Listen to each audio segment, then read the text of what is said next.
नमस्कार दोस्तों, आज हम देखेंगे सद्यवमन के बारे में। तो सद्यवमन में हम कौन-कौन से द्रव्य का यूज करते हैं या सद्यवमन कौन से कंडीशन में किया जाता है या सद्यवमन करते समय कौन-कौन सा आहार लेना चाहिए या सद्यवमन करते समय कौन-कौन से प्रिकॉशन लेना चाहिए, ये आज हम आपको इस वीडियो में डिटेल्स में बताएंगे।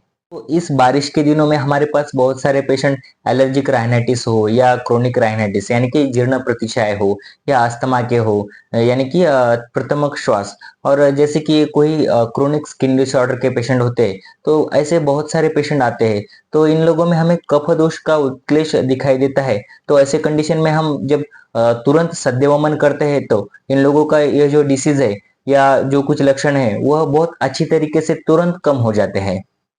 तो सद्यवमन करते समय हमें एक दिन पहले उस पेशेंट को हम कफ उत्क्लेशित करने वाला आहार यानी कि दही वड़ा हो या दही राइस हो, ये खाने के लिए बोलते हैं। और जिस दिन हम वमन करेंगे तो उस दिन हम पेशेंट को सुबह समझो पेट वगैरह अच्छी तरीके से साफ हो जाता है, तो वहां पे हम एक तो करते हैं वमन उसका दुग्ध के साथ यानी कि दुग्धपान के साथ या यष्टिमधु क्वाथ के साथ।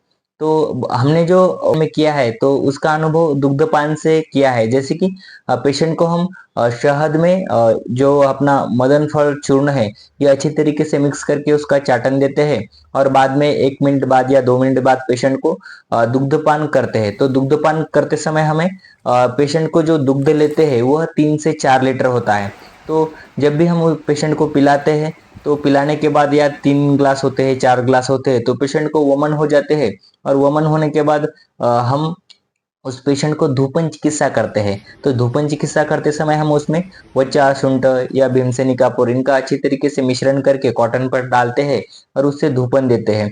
तो यह करने के बाद पेशेंट को तुरंत आराम मिल जाता है। तो ऐसी होती है सद्यवमन की प्रोसीजर। तो सद्यवमन यदि आप आपके पेशेंट को करोगे तो आपको बहुत अच्छी तरीके से हमें जैसे रिजल्ट मिले हैं वह तुरंत रिजल्ट मिल जाएंगे। Thank you.